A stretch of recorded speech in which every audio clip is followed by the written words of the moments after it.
내년 1월 20일에 출범하는 트럼프 2기 행정부의 외교 안보팀 인선 작업이 마무리되면서 많은 논란과 함께 우려가 이어지고 있습니다. 오늘 이 트럼프 2기 외교 안보 라인업을 중심으로 미국의 외교 안보 정책 어떻게 펼쳐질지 전망해 보겠습니다. 오혜리 국제 전문 기자와 함께합니다. 어서 오세요. 네, 안녕하세요. 자, 최근에 발표된 미국 국무국방장관 후보, 백악관 국가안보보좌관 후보가 조금 당초 전망과는 좀 다르다 네, 이런 얘기 많이 나오고 있죠. 특징을 좀 정리해 주신다면. 한 줄로 정리하자면 네. 그 일기 때 보였었던 그 어른들의 축 이런 얘기 많이 나왔었는데 네. 어른들의 축이 사라졌고 또 그렇다 보니까 이 트럼피즘이 이제 브레이크가 없어지게 됐잖아요. 그래서 브레이크 네. 없는 트럼피즘, 그리고 또 한 가지는 이제 아주 명백한 반중국적인 색채, 이런 걸로 정리를 좀 해볼 수 있을 것 같습니다. 네. 지금 인선 과정이 굉장히 빨리 진행되고 있어요. 네. 8년 전이 2016년 일기 때에 비하면은 엄청나게 빠른 속도로 지금 진행이 되고 있고 거의 이제 마무리 단계가 있다라고 보여지는데 매트 게이츠 법무장관 후보 같은 경우에 첫 이름이 거론된 이름은 2시간 만에 결정됐다 이런 보도도 있던데 정말 네. 설마 그랬을까 싶기는 한데 예. 그만큼 오래전부터 준비를 해왔다고도 볼 수도 있고 마음속에 정한 사람들이 좀 있는 것 같아요. 그렇기도 하고 자신감의 표현이라고도 좀 보여집니다. 네. 트럼프가 늘 이제 이번 유세 과정에서도 늘 얘기했다시피 네. 이 지금 최대 목표는 지금까지의 미국을 완전히 변화시키겠다라고 하는 거잖아요. 완전히 뜯어고치겠다고 하는 거다. 경제뿐만 아니라 외교 안보, 사회 이슈, 보건, 환경 이런 문제들 다 뜯어고치겠다고 하는 건데 네. 그러다 보니까 지금까지 이제 선정한 그 강요 후보들을 보면은 워싱턴의 기득권층이 완전히 배제되어 있고 네. 또 주류 공화당의 보수주의 이렇게 인사들도 완전히 배제가 되어 있고 정말 새로운 인물, 파격적인 인물 네. 이런 것들 또 철저한 자신의 충성을 보이는 인사들로 채워지고 있다고 보여집니다. 그만큼 트럼프의 의중을 읽고 그의 지시와 명령을 잘 따를 수 있는 행동파 인사들로 자기의 강요팀을 꾸린 게 아닌가 이렇게 보여집니다. 네. 파격 할 때 떠오르는 인물, 가장 파격적인 인물이 이제 국방장관 후보죠. 피트 헤그세스. 온몸에 네. 문신도 많고.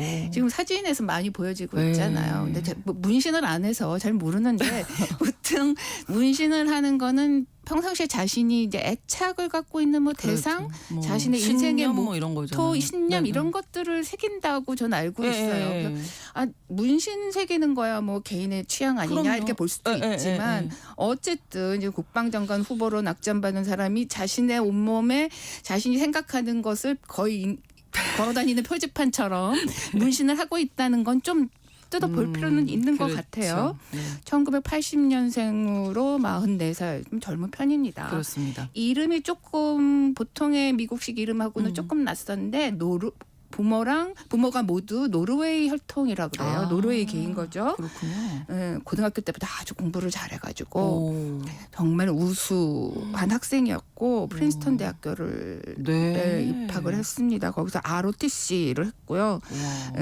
20대 때부터 아주 열렬한 공화당 지지자였다고 해요. 그래서 일기 트럼프 행정부 때도 사실 이런 국방 이런 본인이 아무래도 이 군 복무의 배경이 있기 때문에 국방 부분에 대해서 많이 조언을 비공식적으로 해왔던 인물이라고 해요. 네. 특히 그 이라크전 때 이라크전에 참전한 미군들이 전범 행위라고 할 수 있죠. 비무장 민간인을 사살한 경우에 대해서 이제 처벌을 받게 되려고 하는 사람들이 있었는데 사면을 해줘라라고 당시 트럼프 대통령에게 조언했던 사람이다라고 좀 알려져 있습니다. 네. 문신을 보면은 성조기, 총, 헌법구절 이렇게 많은 게 있는데 그 중에 가장 문제가 되고 있는 건 오른쪽 가슴팍에 있는 일명의 이제 예루살렘 십자가 또는 십자가로 불리는 그 문양인데요.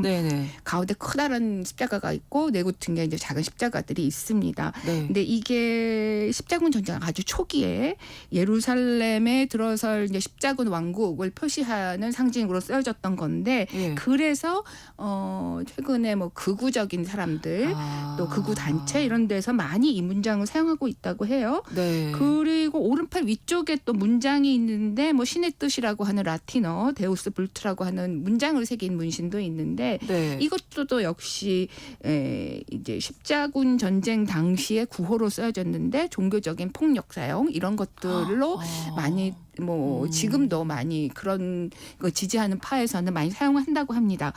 또 2020년에 책을 이 사람이 펴낸 거를 보면은 미국 십자군, 미국을 바꾸기 위해서 십자군 같은 이런 정신으로 미국을 바꿔야 한다라는 책을 쓴 적도 있는데 이 사람 좀 십자군 전쟁에 지금 그런 것 같아요. 지향하고 있는 그런 중세 사람인 것 같아요. 21세기에. 네. 그리고 오른쪽 팔 밑에 8개로 이렇게 조각이 난 뱀 문양이 있어요. 뱀 문신이 있는데 이거 어디 많이 본 문신인데라고 저도 생각했는데 이게 사실 미국 건국 역사 초기에 많이 그 도판으로 많이 나오고 보신 적이 있으실 법한 이 문양인데요. 이게 프랭클린 디 루즈벨트 건국의 아버지 중에 하나죠. 사람이 이 당시 영국의 식민지들이 이렇게 나눠져 있지 않고 합쳐서 같이 이제 독립을 쟁취해야 한다라는 문양으로 자기가 발간하던 그 잡지에 이 문양을 실었다고 하는데 목판화로 실었다고 하는데 그래서 이거를 영어로는 join or die 그래서 한 편이 되지 않으면 죽는다 문양이다 그렇게 불리고 있어요. 그걸 보면은 그거 자체가 한 편이 되지 않으면은 죽는다라는 걸 이 사람도 신봉하고 있다 이렇게 보여지죠. 전반적으로 봤을 때 이 사람은 미국 제일주의 또 극우적 기독교주의 이런 것도 분명히 나타내고 있다 이렇게 보여집니다. 아메리카 퍼스트를 외쳤던 트럼프의 딱 입맛에 맞는 인물이 되지 않을까. 근데 이런 문신들이 좀 문제가 된 적이 있었죠. 네, 2021년에 그 1월에 조 바이든 대통령 취임식 때 그 당시 그 사람이 주방위군 소속이었어요. 주방위군으로 일하면서 이제 취임식에 보안을 맡을 사람들을 이제 이끌고 거기에 뭐 참여를 하려고 했었는데 이게 이 문신이 너무 극단주의적인 것들이 많아서 그 현장 업무에서 배제가 됐다는데 그걸로 계기로 해가지고 완전히 이제 뭐 환멸을 느끼고 이 주방에서 이렇게 뭐 복무를 끝내기로 했다 이렇게 알려져 있습니다. 당시에 그 2021년 1월에 조 바이든 대통령의 그 당선에 이제 항의하고 트럼프가 이겼다라고 하는 그 지지자들이 의사당을 점검한 지 열흘 뒤였거든요. 그러다 보니까 아마 이런 분들은 위험 인물이다라고 판단이 내려졌던 것 같습니다. 이 성폭력 혐의도 2017년에 있어서 그 경찰 조사를 받았는데 이제 이게 합의로 인해서 이제 이게 법적 처벌까지 수위까지 간 적이 가지는 않았기 때문에 뭐 일단락 됐다라고는 할 수 있는데 얘기 계속 나오겠는데요. 이 얘기는 계속 나올 것 같고 뭐 지금 법무장관 지명제도 그런 문제가 있다고 하죠. 그런데 미국도 역시 장관이 되려면 아주 혹독한 청문회를 거쳐야 돼요. 그리고 상원에서 거쳐야 하는데 이 문제가 얼마나 나올지는 모르겠지만 대통령 당선인 자신도 이런 문제가 있기 때문에 더군다나 상원의 다수당을 지금 공화당이 차지하고 있기 때문에 크게 과연 이제 문제화 될까는 좀 더 지켜봐야 될 것 같아요. 네, 그렇다면 이제 헤그세스가 이끌게 될 트럼프 2기 국방부의 방향, 전체적인 방향은 어떻게 보십니까? 본인이 뭐 대학 때 ROTC도 했고 이라크 전 아프가니스탄 전에 참전한 경험이 있습니다. 뭐 군에 대한 경험은 있다고 하지만 국방부라는 거대한 조직을 이끌 만한 경험은 없죠. 뭐 최근까지도 그 폭스 TV에 뭐 진행자로 활동을 했었는데 이 국방부는 총 300만 명 이상의 군과 민간인 뭐 이런 관련된 인원들을 통솔해야 하는 그 장관으로서 통솔해야 하는 임무가 있습니다. 근데 그런 경험이 없고 또 큰 국방 전략이나 행정을 뭐 정책을 수립해본 어떤 경험도 없죠. 근데 이 헤그세스는 지금 주력할 것으로 예상이 되고 있는 거는 국방부 내부의 어떤 개혁, 인사적 개혁 이런 것들이 아마 가장 먼저 손을 댈 것으로 보여집니다. 트럼프도 뭐 워크 바이러스가 국방부 예를 들면은 성적, 인종적 이런 뭐 균형 이런 것들을 중시하는 이런 진보파 세력들이 국방부에 지금 자리 잡고 있고 결과적으로는 미군의 어떤 파워를 제대로 뭐 갖추지 못하게 하고 있다라고 판단을 하고 있는데 네. 뭐 헤그세스 역시 뭐 이런 부분에서는 본인이 열렬한 이런 주의를 앞세우고 있기 때문에 트럼프하고 네. 생각이 완전히 일치하잖아요. 그래서 그렇죠. 그런 부분에 먼저 주력할 것으로 보여지는데 따라서 미국 국방부가 상당 기간 내분 또 내적 갈등이 아주 치열하게 겪지 않을까라고 생각이 듭니다. 네. 자, 그리고 국무장관의 마르코 루비오 상원의원이 발탁됐습니다. 뭐 대표적인 대중국 네. 매파로 알려져 있는데 의외로 중국에서 긴장할 줄 알았는데 안도의 한숨을 내쉬었다 이런 소문이 있어요. 예, 그렇습니다. 루비오 상원의원은 1971년생으로 53살이고요. 네. 뭐 잘 알려져 있지만 플로리다주 마이애미의 쿠바 이민자 가정에서 태어났습니다. 상원 의원들 중에서 가장 뭐 중국의 매파 중에 하나다라고 네. 평가를 받고 있고 중국 외교부의 제재 리스트에도 2번이나 오른 적이 있습니다. 우크라이나 전쟁 같은 경우에는 우크라이나 전쟁 발발 초기에는 우크라이나를 지원해줘야 된다라고 얘기를 했었지만 네.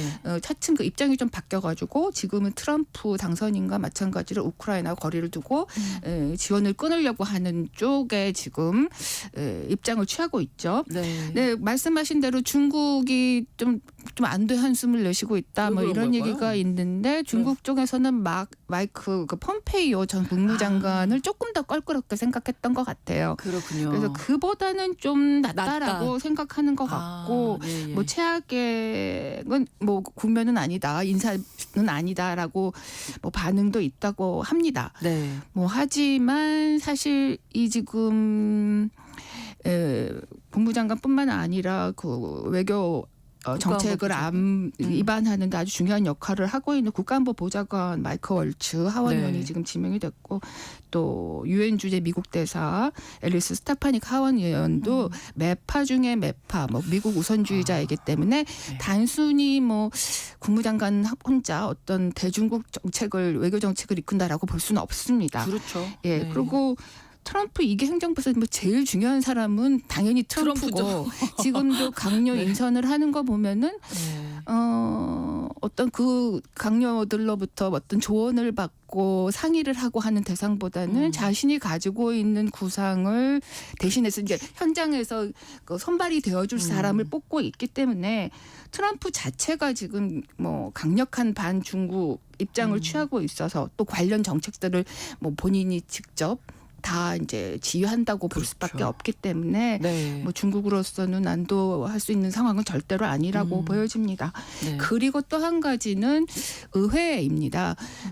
민주당 정권이 됐건 또 뭐 공화당 정권이 됐건 항상 역대 정권에서 보면은 대중국 문제에 있어서는 하원이 항상 조금 더 강경한 입장을 취했어요.